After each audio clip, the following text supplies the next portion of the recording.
નમસ્કાર.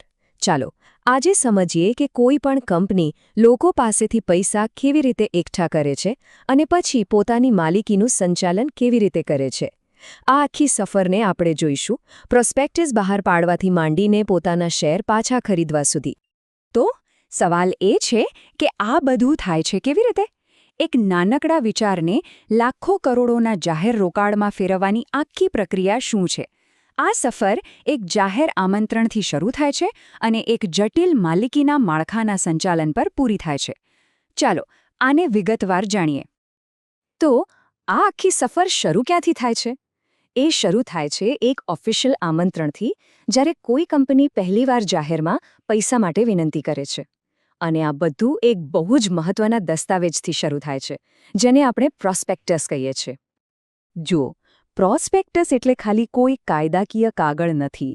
એ ખરેખર તો કંપની તરફથી રોકાણકારોને એક ખુલ્લું આમંત્રણ છે. એને તમે કંપનીનો રેઝ્યુમે અને બિઝનેસ પ્લાન બધું એકમાં જ ગણી શકો. એના દ્વારા કંપની કહે છે કે આ અમારું પ્લાન છે, અમારા ભવિષ્ય પર વિશ્વાસ કરો અને તેમાં રોકાણ કરો. પણ હા, બધા પ્રોસ્પેક્ટસ એક સરખા નથી હોતા. એના બે મુખ્ય પ્રકાર છે. એક છે શેલ્ફ પ્રોસ્પેક્ટસ. આ 1 વર્ષ માટે માન્ય રહે છે, એટલે કંપની વારંવાર કાગળિયા કર્યા વગર જરૂર પડીએ પૈસા ઊભા કરી શકે છે. બીજી બાજુ છે રેડ હેરિંગ પ્રોસ્પેક્ટસ, જે ખાસ કરીને આઈપીઓ જેવા એક જ ઓફરિંગ માટે હોય છે. એમાં શેરની અંતિમ કિંમત નથી હોતી, કારણ કે એનો હેતુ જ રોકાણકારો પાસેથી બોલી મંગાવીને સાચો ભાવ શોધવાનો હોય છે.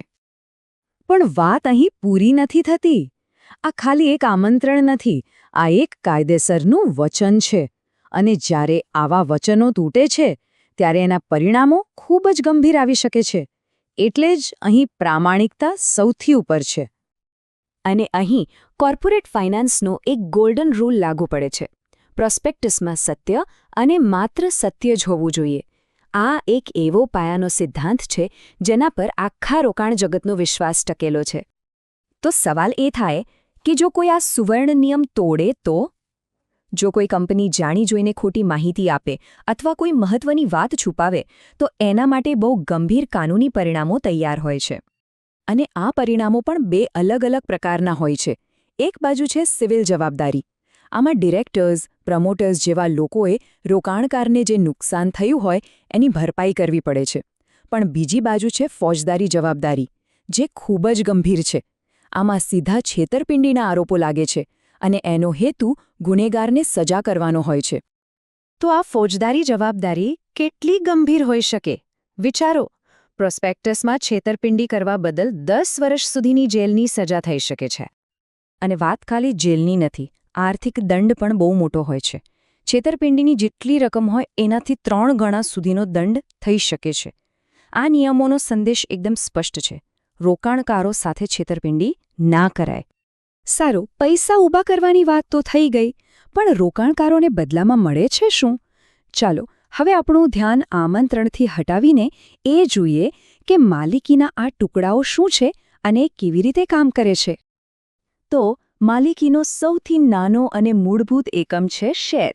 જ્યારે કોઈ શેર ખરીદે છે, ત્યારે તે ખાલી કાગળ નથી ખરીદતું, પણ એ કંપનીના ભવિષ્યમાં, એના નફામાં અને એની સંપત્તિમાં એક નાનકડો હિસ્સો ખરીદે છે. હવે અહીં એક નાનો પણ બહુ જ અગત્યનો ફરક સમજવા જેવો છે સભ્ય અને શેરહોલ્ડર વચ્ચેનો. આમ તો આપણે આ શબ્દો એકબીજાના બદલે વાપરીએ છીએ, પણ કાયદાકીય રીતે સભ્ય એ છે જેનું નામ કંપનીના ઓફિશિયલ રજિસ્ટરમાં નોંધાયેલું હોય.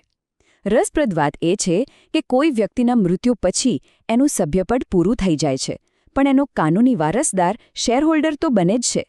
અને જ્યારે એનું નામ રજિસ્ટરમાં ચડે ત્યારે તે પણ સભ્ય બની જાય છે. તો પછી કોઈ વ્યક્તિ કંપનીનો સત્તાવાર સભ્ય બને કેવી રીતે? એના મુખ્ય 4 રસ્તા છે. 1. કંપનીની સ્થાપના વખતે જ મેમોરેન્ડમ પર સહી કરીને. 2. પછીથી અરજી કરીને અને શેર મેળવીને. 3. કોઈ બીજા સભ્ય પાસેથી શેર ખરીદીને, એટલે કે ટ્રાન્સફર દ્વારા. અને 4. વારસામાં શેર મળવાથી. પહેલાના જમાનામાં શેરની માલિકી સાબિત કરવા માટે એક ભૌતિક કાગળ, એટલે કે શેર સર્ટિફિકેટ આપવામાં આવતું હતું, જેમાં ચોરી થવાનો, ખોવાઈ જવાનો કે બનાવટી બનવાનો ડર રહેતો.